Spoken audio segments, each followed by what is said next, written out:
What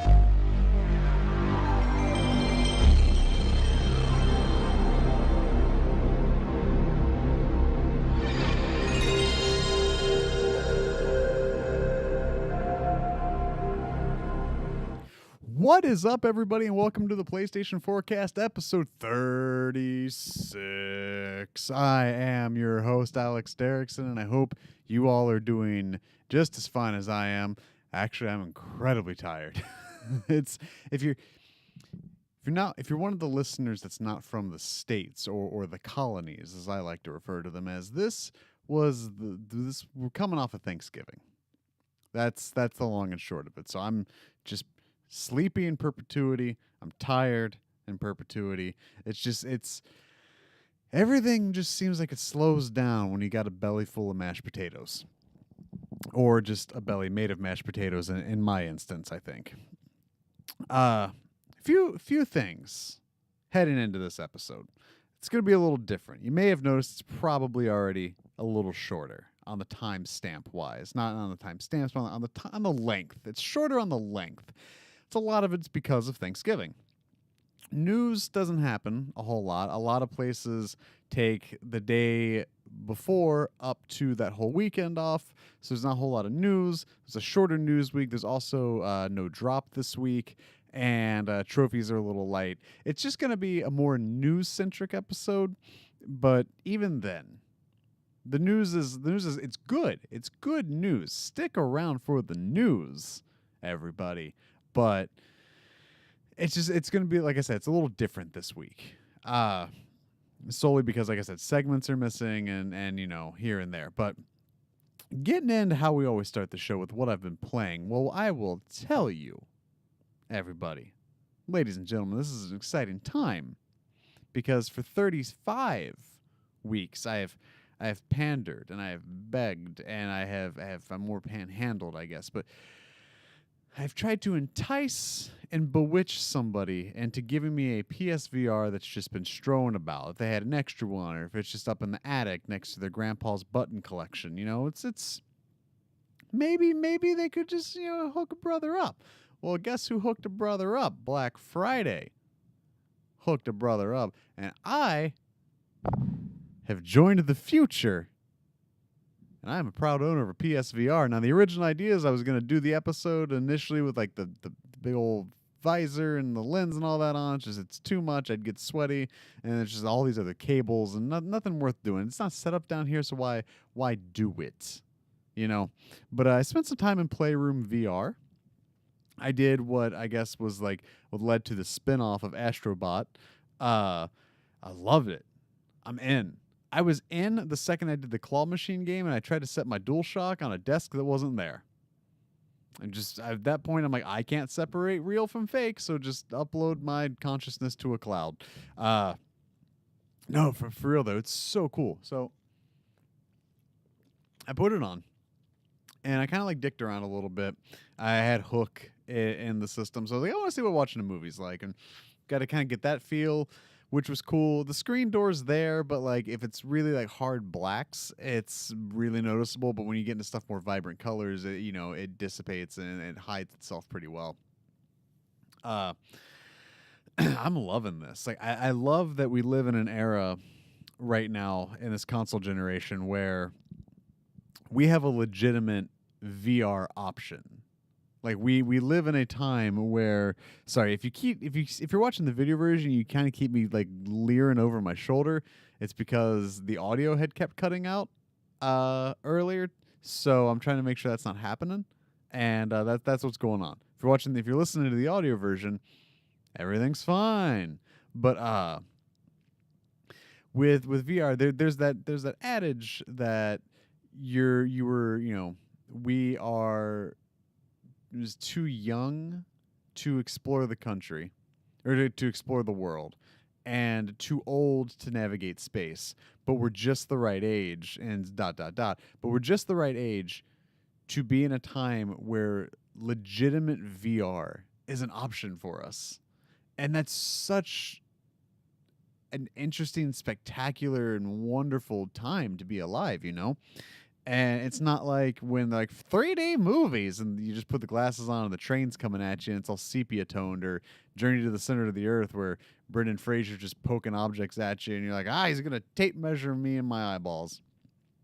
It's legit and it's real. And like at the end of that Astrobot demo, you go down the slide, you feel it in your stomach. And I put, my wife put the headset on. She went down the slide, she felt it. Like it's a time where it feels real, where it tricks your brain and into thinking what's going on. Like there was a moment where I'm like, I feel this high up right now. Like it's such a wonderful piece of tech that I'm truly grateful to actually be alive and to have gotten to try and play. And I'm so excited to dive into Super Hot and Creed, and eventually Astrobot and all these other games that are out right now, Moss and all of that. Because the other thing is now's the best time to do it. With Tetris Effect, with Beat Saber, like the library is just getting stacked. And then you've got, I'm sitting on Rush of Blood and Rigs from PS Plus deals. So it just made sense. The price was right. And I'm so excited to dive way further into this than I had ever imagined myself being. I put it on and I legitimately could not stop smiling. Like I knew I was either going to smile or vomit. And fortunately it was smile. I'm so excited to spend more time with it, dive more head on into it, and really kind of feel out and see the future of this. The other thing I think to consider too is, this is as they've said, as I believe it was Yoshida that said, PSVR right now is our PlayStation 1. Like this is phase 1 of it. And I think as we get to PS5 and hopefully VR is better integrated, and this is something that they really still continue to hang their hats on, we're going to watch this grow and we're going to watch this develop. And I'm so happy to be here for it. Like it's such a cool piece of tech, and I know I keep saying that, but like I wanted to pack it up and bring it with me to my parents for Thanksgiving, but then it's like you've got those cables and you have to bring the PS4 and all that other stuff, but I want to show it to everybody because that's going to be the best way to sell it.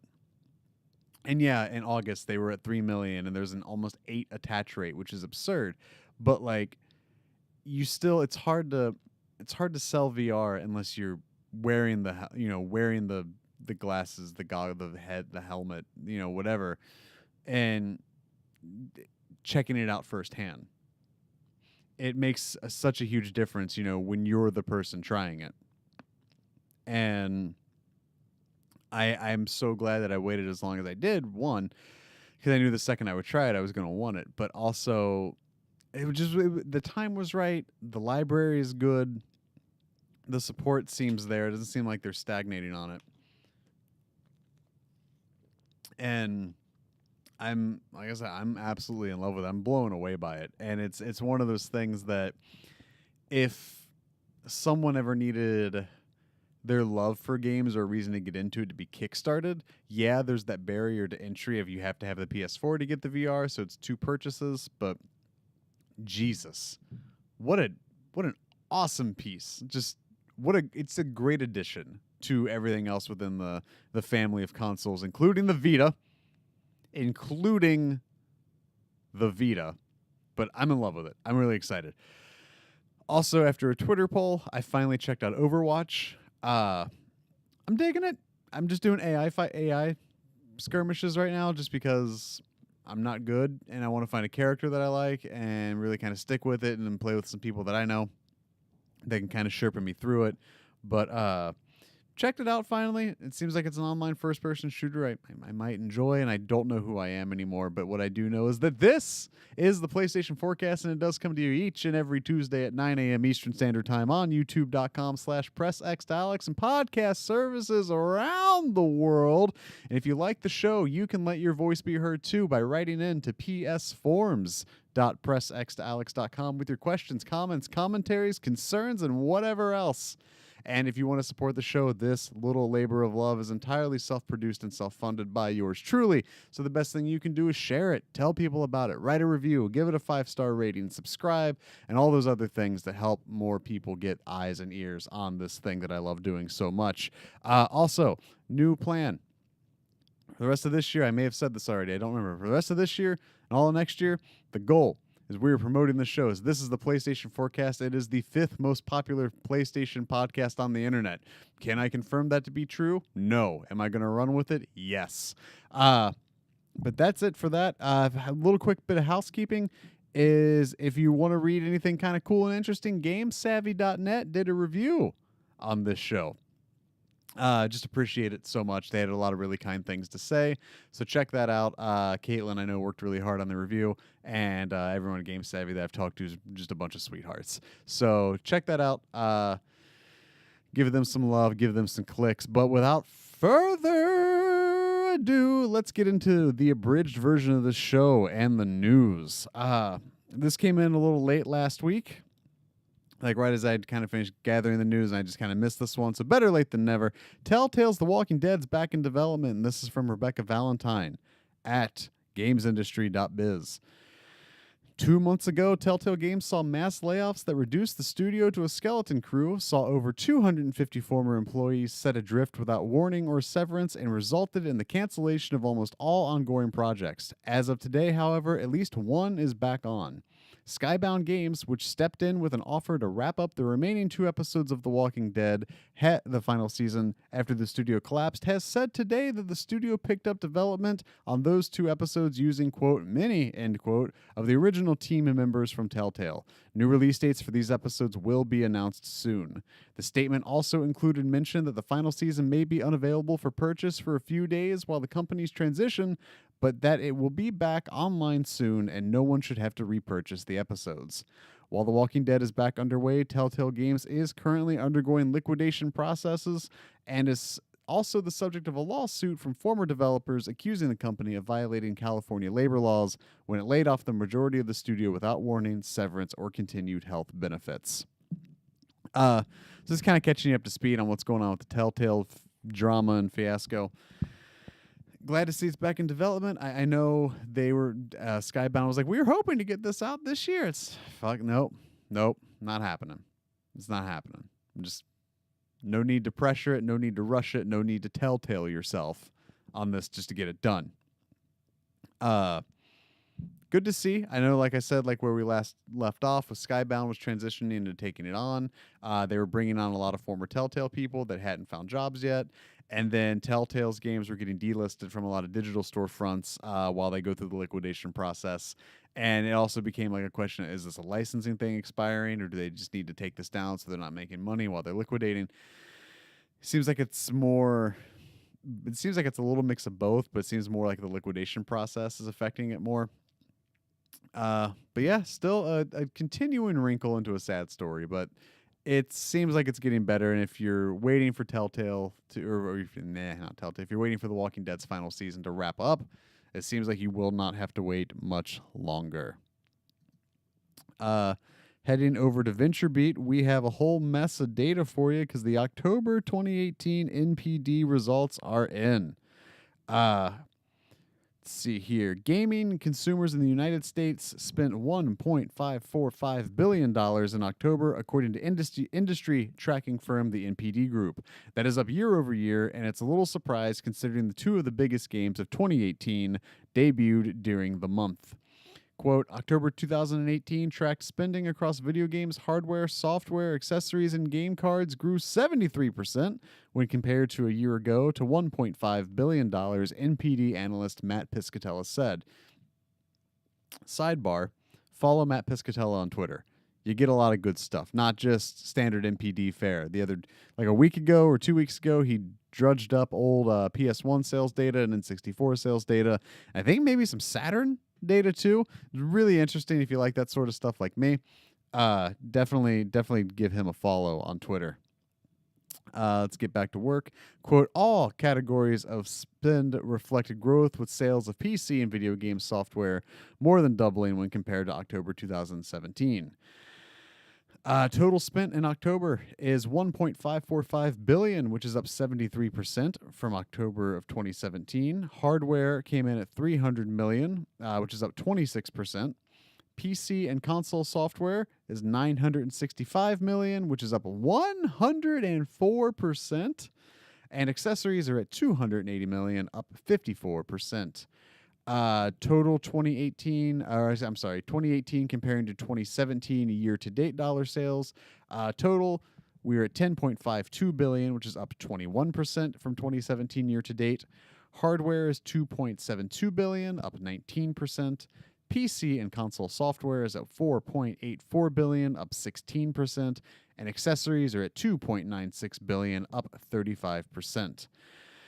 Your best-selling games of October 2018 in the US in terms of physical sales at retailers and some light digital data are: number 1, Call of Duty Black Ops 4. Number 2, Red Dead Redemption 2. Number 3, Assassin's Creed Odyssey. Number 4, NBA 2K19. Number 5, Super Mario Party. Number 6, Soul Calibur 6. Number 7, FIFA 19. Number 8, Marvel Spider-Man. Number 9, Madden NFL 19. And number 10, WWE 2K19. And for those keeping score at home and wanting to know where Grand Theft Auto 5 is on this list, it is at number 16. Quote, dollar sales of console, portable, and PC game software totaled $965 million in October 2018, more than doubling compared to a year ago, said Piscatella. Continuing, quote, this represents an all-time high for PC and video game software spending in an October month. The previous best of $743 million was reached in October 2008. And yeah, you can chalk that up to the end quote. And yeah, you can chalk that up to the bulk of those sales to Call of Duty moving in October and Red Dead Redemption 2 finally coming out. Those games have actually supercharged the industry's totals for this year. Quote, year-to-date dollar sales of console, portable, and PC game software reached $4.8 billion, up 16% versus a year ago, Piscatella continues. This is the highest year-to-date total of software spending since $5.3 billion achieved in the year-to-date 2011 comparable period. Other interesting bits here. Call of Duty Black Ops 4 is the best-selling game of October. Piscatella says, quote, Call of Duty Black Ops 4's launch month dollar sales represent the 8th highest in video game history since the NPD group began tracking in 1995. Black Ops 4 instantly becomes the best-selling game of the year and the second best-selling game across the past 12 months, trailing only Call of Duty World War II. Bits about Red Dead, quote, with just 9 days of reported sales, Red Dead Redemption 2 is the second best-selling game of October 2018, and now is also the second best-selling game year-to-date. Red Dead Redemption 2 launch month sales more than tripled those of the previous title in the series, Red Dead Redemption, which launched May of 2010, Piscatella says. Your top 10 best-selling games so far for this year are number 1, Call of Duty Black Ops 4, number 2, Red Dead Redemption 2, number 3, Far Cry 5, number 4, Marvel Spider-Man, number 5, NBA 2K19, number 6, God of War 2018, number 7, Monster Hunter World, number 8, Madden NFL 19, number 9, Grand Theft Auto 5, and number 10, Call of Duty World War II. Your top 10 best-selling games for PS4 for the month of October were number 1, Call of Duty Black Ops 4, number 2, Red Dead Redemption 2, number 3, Assassin's Creed Odyssey, number 4, Marvel Spider-Man, number 5, Soul Calibur 6, number 6, NBA 2K19, number 7, FIFA 19, number 8, WWE 2K19, number 9, Madden NFL 19, and number 10, My Hero 1's Justice. Going into hardware sales, but sticking with Sony. And let's see, I lost my article. Oh no. Try that again. We'll go back. Get this booted back up here. And hardware sales, because this is fun. All right. Thank you all for joining me for the 36th consecutive week. PlayStation 4 outsold Xbox One and Switch in October. Sticking with VentureBeat and Jeff Grubb here. Let's see here. Quote, PlayStation 4 hardware unit sales achieved an all-time October high for the platform, Piscatella said, while PlayStation 4 hardware dollar sales reached its highest point for an October month since 2014, end quote. Continuing, quote, October 2018 unit sales of PlayStation 4 reached the highest mark for any PlayStation hardware platform in an October month since the PlayStation 2 in October 2002, end quote, said Piscatella. That's nuts. One thing I want to make clear. I say this a lot. I'm really happy. Microsoft seems to be gaining some footing. Their sales are up year over year. I'm glad to see Nintendo is up year over year because, rising tide raises all ships. We want all three to do well. And console wars are done. Shut up. Just shut up. Just shut up about the console wars. They don't exist. And we touched on how Sony's kind of been up year over year. I think they were 40% the last time we talked about sales numbers in any way. So to see it pulling in its best October since 2002 is just bananas at this point. Like the PS4 continues to be just this unmitigated success. And I constantly go back to 2012-ish talking about listening to pontificating and prognosticators of market research analysts and experts saying how console gaming was dead and it all was just dying and games are a dying thing and all this stuff. Well, where the fuck are they now? They're writing articles talking about comparing game gross money to box office grosses because those are the same and that's how out of touch they are. It's great. And I really hope this momentum carries into the next console generation for all three companies, and it shows that this momentum that Sony's had for the last 5 years, is carrying. And hopefully it carries into stuff with the PS5, and hopefully Microsoft keeps their footing and everything too. But this is what you want to see 5 years now into your console's life cycle. Is you're talking about sales going down and everyone's going to focus on software and that sort of thing, but like here we are and you're posting your best October in 16 years, and also you've getting reports of like the Black Friday bundles are selling out, like you're doing these great bundles, and I think November is going to be really telling too. But for them to not just post up the best October in recent memory just for that console, but the best one they've had since the PS2 is insane. So while we're talking about the consoles being sunsetting and maybe being on the down end of this, we are getting some of the best games and some of the best sales numbers. So I don't know. It's awesome. It's a great time. Great time to love video games. Excuse me. Next news is from Destructoid and Chris Moyes. Take-Two Interactive has abandoned the trademark for the unreleased Agent. Originally expected to be some form of thrilling stealth adventure game, Agent became nothing more than a logo, as Rockstar Games instead focused on other titles such as Red Dead Redemption, LA Noire, and Max Payne 3. The trademark has been renewed several times, but rolled over on November 19th of this year with no further extension. As such, all that remains and will likely ever remain of Agent is that original logo and some supposed concept art, which is a shame, as I can imagine a 1970s Cold War conspiracy thriller by the Rockstar team would likely have turned out to be an exciting title. So Agent initially was announced it was going to be a PS3 exclusive game developed by Rockstar. And that was announced in 2009, back when Sony and PlayStation were a very different brand and Rockstar were also a very different brand. Like neither one of these are the current titans that they are now. Like Rockstar, clearly, obviously, we're still 4-5 years away from Grand Theft Auto 5. And then, Sony was still kind of like tail between their legs trying to correct the mistakes they did at the launch of the PS3. So Agent, I think, would have been a good coup for them at the time.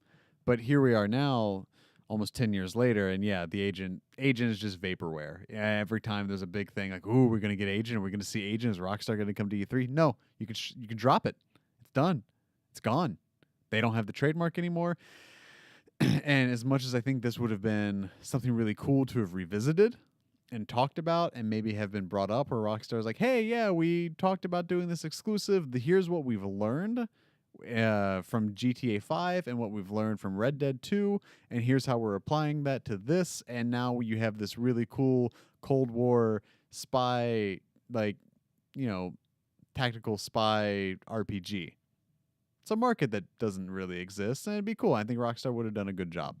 But it seems like the agent kind of keeps getting brought up, and that's it. I think we can finally put it to bed. We can finally just take the concept art and the logo and that announcement, put it on a boat, push the boat out to sea, shoot some flaming arrows at it, and let it die the Viking death it deserves. Sticking with Rockstar Games, the Red Dead Online beta will be live by the time you're listening to this point in the show exactly. It will actually have been live for about 25 minutes. Now, actually, maybe an hour. Well, let's see here. Built from the ground, this is from Rockstar Games' official website. Built from the ground up for the latest hardware, Red Dead Online blends the classic multiplayer of the original Red Dead Redemption with the best of everything we have learned since then about creating deep multiplayer experiences. The result is something completely new and fun, and an experience that will continue to expand and evolve over time.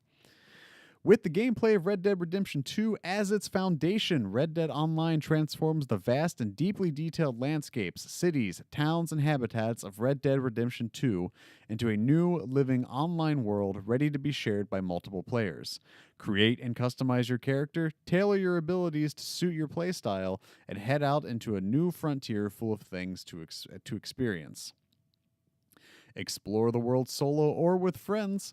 Form or join a posse to ride up with 7 players, gather around the fire at your camp, head out hunting or fishing, visit bustling towns, battle enemy gangs and attack their hideouts, hunt for treasure, take on missions and interact with familiar characters from across the 5 states, or fight against other outlaws in both spontaneous skirmishes and pitched set piece battles, compete with other players or whole posses in open world challenges, and much more.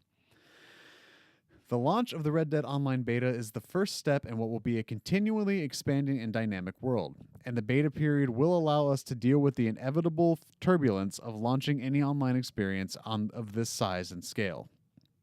During this process, we will be looking to our dedicated community to help us report and fix problems, share ideas, and assist in shaping the future of the full online experience.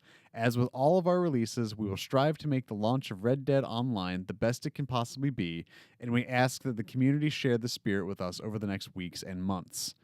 To help ease into the beta and to mitigate major issues, we will begin the early access period starting Tuesday, November 27th, at 8:30 a.m. Eastern Standard Time, and gradually scale the player base up to the full access beginning on Friday, November 30th.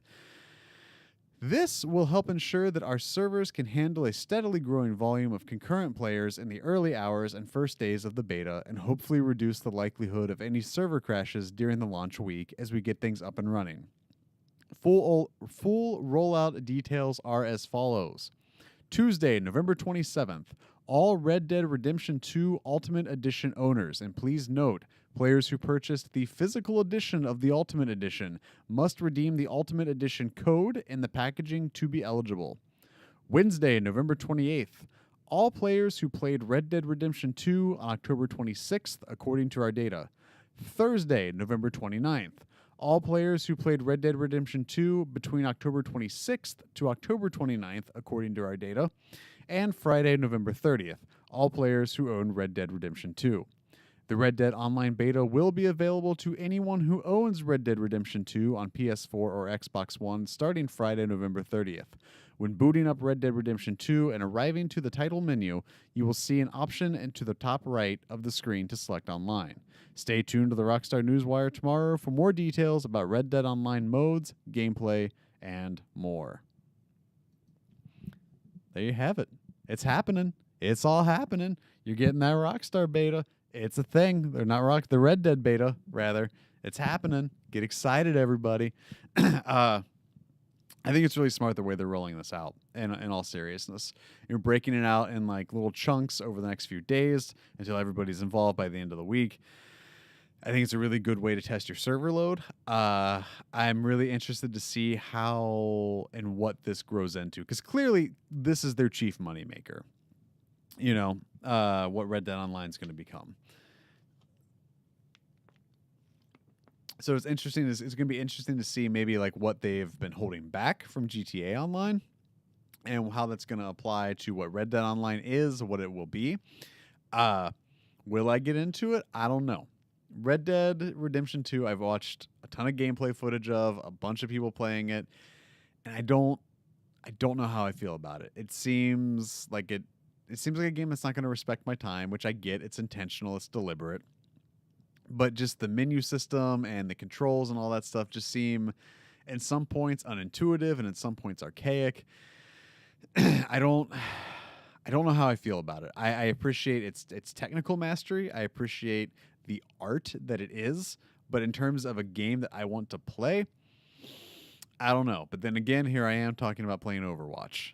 And so I might get Red Dead Online a try at some point. I don't know. I'm going to see what it becomes first. 'Cause I don't want to just dive head on into something and then be underwhelmed or just whelmed or like maybe not like the main game. It's a tricky one for me. But keep your eyes peeled and just, it's available now depending on how much of the game you've played and when. And also, if not, by November 30th, if you have the game, you can get in there. Last two bits of news are real small. Just kind of threw them in here just because. This is coming from Paul George, the Oklahoma City Thunder forward. Is it? I feel like he plays shooting guard sometimes too. Paul George of the Thunder. They are announcing the new PG 2.5 cross PlayStation colorway.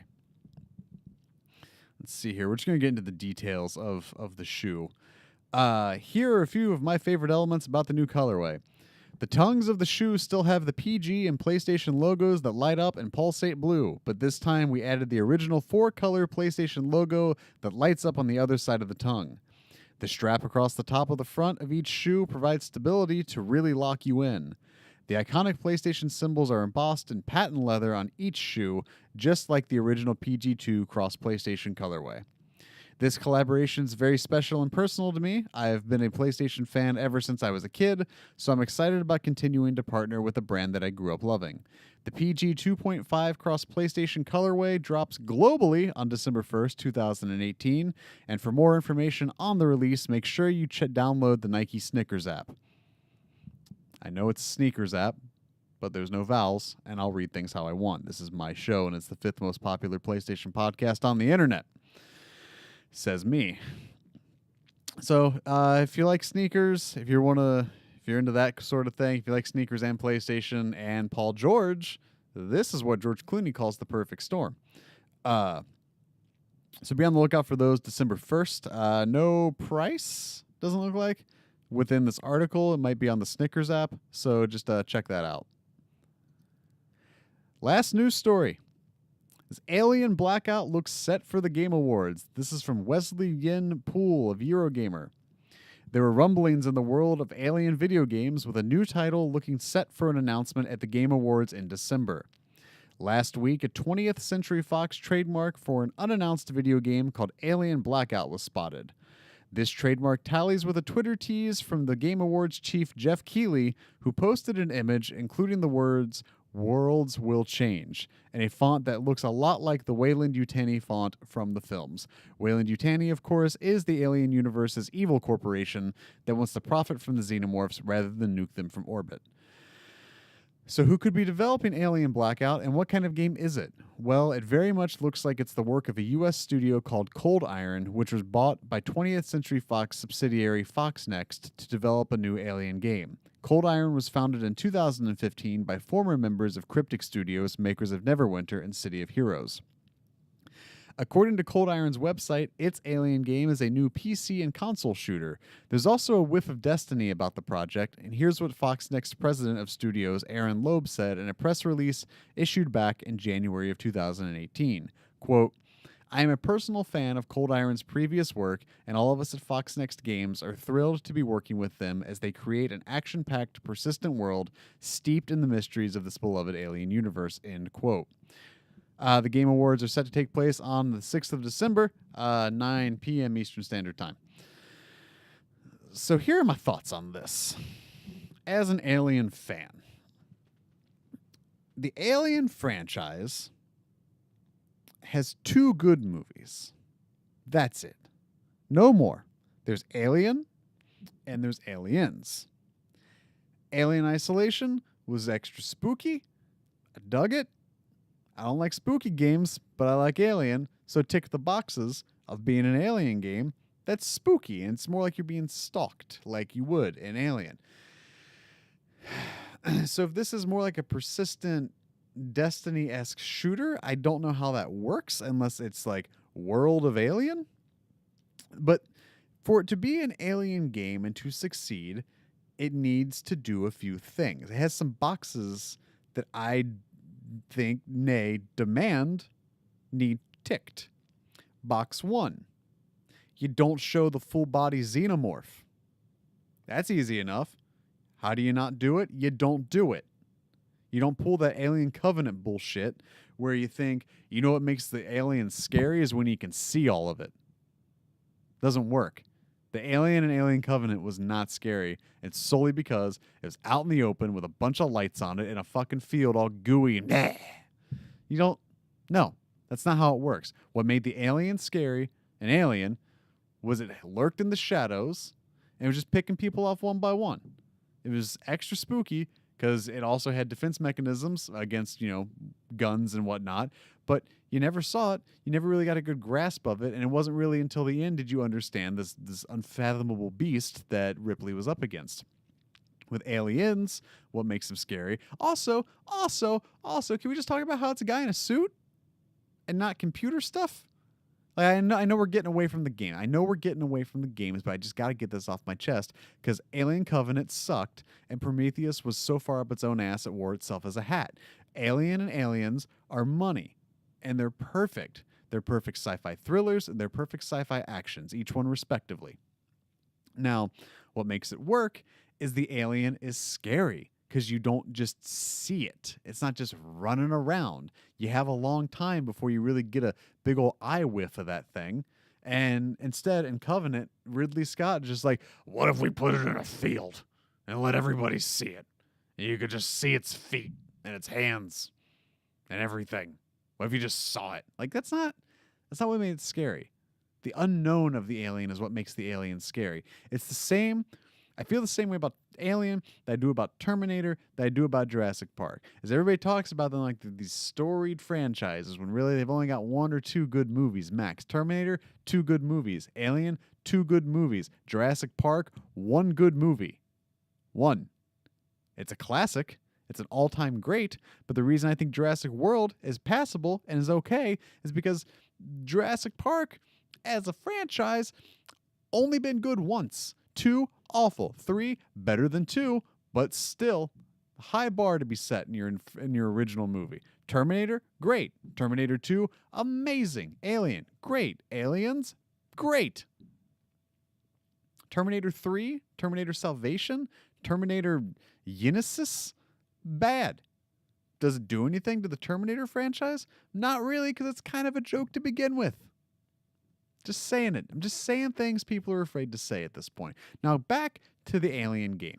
All it needs to do is be spooky and dark and dingy and gross. That's what it needs. You gotta capture the environment. And I want Blackout to do well. I want Blackout, if it's real and it gets revealed at the Game Awards, I want it to really capture the essence of Alien the way Isolation did, but maybe not as long as Isolation was. If it's a persistent style Destiny shooter, which if you're pulling in people from Cold Iron, or if Cold Iron's making it and they're people who worked on Neverwinter and City of Heroes, it seems like that server-based persistent game as a service thing's going to be present. I don't know how I feel about that. I don't like it. So I guess I do know how I feel about it. But if they can make it work, cool. But if it's, again, like, you're on a planet full of xenomorphs, have fun. No. Because at that point, you've just made Alien Covenant or Prometheus. And no. Like, there's a tried and true formula to make these movies work, and in turn is applicable to make these games work. And either no one applies them, or they start and they get too far away from them. And I'd like to see one that just nail it. Because it shouldn't be that hard to do. It's survival horror, copy like what Outlast is, and kind of that element, throw the creepy space vibe, everything like that, you got it. You got an Aliens game. Just do it. Please be good. That's all I'm saying. Typically, this is the part of the show where I give you new games and dates that have been announced, but I did not find any. And then from there, I usually transition into the drop, but there is not one. I can tell you Darksiders 3 is getting released this week, and Floor Kids. And if you want to check out Floor Kids, youtube.com/PressXToAlex, where I have a Floor Kids preview. Those are the only two that I know of off the top of my head. Thanksgiving, man, wrecks your shit. Which brings us to Trophy Talk in record time. And remember, Trophy Talk is the part of the show where I take you from 0 to 100 in the game as fast as possible, because trophies are meaningless. You can't take them with you when you die. First one I pulled is Fimble. Has 0 bronze, 3 silver, 10 gold, and a platinum. It seems like it might either need to be save scummed or played twice, but it seems doable because you got to kill a character or spare that character, and that's 4 trophies. So it's kill this one character, spare this character, kill another character, or kill all of one character, or spare all of these characters. So you can, I don't know if you can run 2 separate saves or cloud load it or what, but it might be 2 playthroughs. So length of the game seems important. Seems like it's got some Norse mythology in here, talking about going through the gate to Jotunheim. So it might be worth checking out. I don't know. I think it would be solely contingent on how long the game is, right? Because how long the game is would debate if the playthrough is worth it, or that the multiple playthroughs are worth it. But it might be. If it's cheap, would be another thing. It's one of those, all squares are rectangles, but not all rectangles are squares, So we're worth checking, especially because since it's basically just easy, a bunch of golds, 2 silvers, and a platinum. They can't be that bad. Next one is Twisty Puzzle Simulator, which seems to be a Rubik's Cube kind of game. It has... Where is it? Where's Twisty Puzzle Simulator? 2 bronze, 4 silver, 10 gold, and a platinum. This one, it's all solve the cubes, solve the puzzles. So probably once a guide is out, that one you can probably platinum in just minutes. So you got that. Next one I pulled is Red Matter Trophies. Bear in mind, I have no idea what this game is, but I can tell you it has 0 bronze, 12 silver, 7 gold, and a platinum. Let's see. It's a lot of scanning and a lot of finding things. So probably one that's easy with a guide. I don't know if this game is really worth playing based off what little I see of it, but it does seem like it's a lot of scanning data drives and finding things. So, and then what looks like some actual campaign checkpoint, mission objectives. So it might be worth checking out. Last one is Mulaka. Mulaka has 0 bronze, 5 silver, 9 gold, and a platinum. Beat the game losing 8 souls at most. Beat the game. Purchase all upgrades. Make an enemy kill another one by accident. Interact with every ghost. Use each potion at least 20 times. Defeat 50 enemies using the finisher. Defeat 200 enemies. Use the bear transformation to defeat a boss. Attempt to hit a pheasant. Attempt to destroy a base. Sprint for a minute without stopping. Seems pretty easy. I don't know what this game is entirely, but it seems like it's pretty easy trophy list, though, regardless. But those are some trophies for you that you can maybe look into platinuming. And damn, there we are. We are at the end of the show. That's insane. 43 minutes. I told you it was going to be a short one. I didn't think I could pull it into an hour. But, and I'm not going to sit here for, 17 minutes and just talk nonsense at you. So we will just go ahead and jump straight to it. This has been the PlayStation Forecast episode 36. Remember, the PlayStation Forecast is the 5th most popular PlayStation podcast on the internet, maybe, and it does come to you each and every Tuesday at 9 a.m. Eastern Standard Time on youtube.com/PressXToAlex and podcast services around the world. And if you like the show and you want to get involved too, remember, you can submit your questions, comments, commentaries, and concerns to psforums.pressxtoalex.com, or just hit me up on Twitter at twitter.com/PressXToAlex, and we can just talk and stuff. whatever. I'm here for it. And remember, this entire labor of love is self-produced and self-funded by yours truly. So the best way for you to support this show is to just share it. Show somebody. Share it with somebody. If you know someone that likes PlayStation or likes video games, or you know someone who wants to get back into it, or they feel out of the loop, let me help them. And let you help me help them by sharing the show with them. I was starting to get confused on the pronouns. Yeah, and just that's really it. Thank you guys for joining me for another week of the show.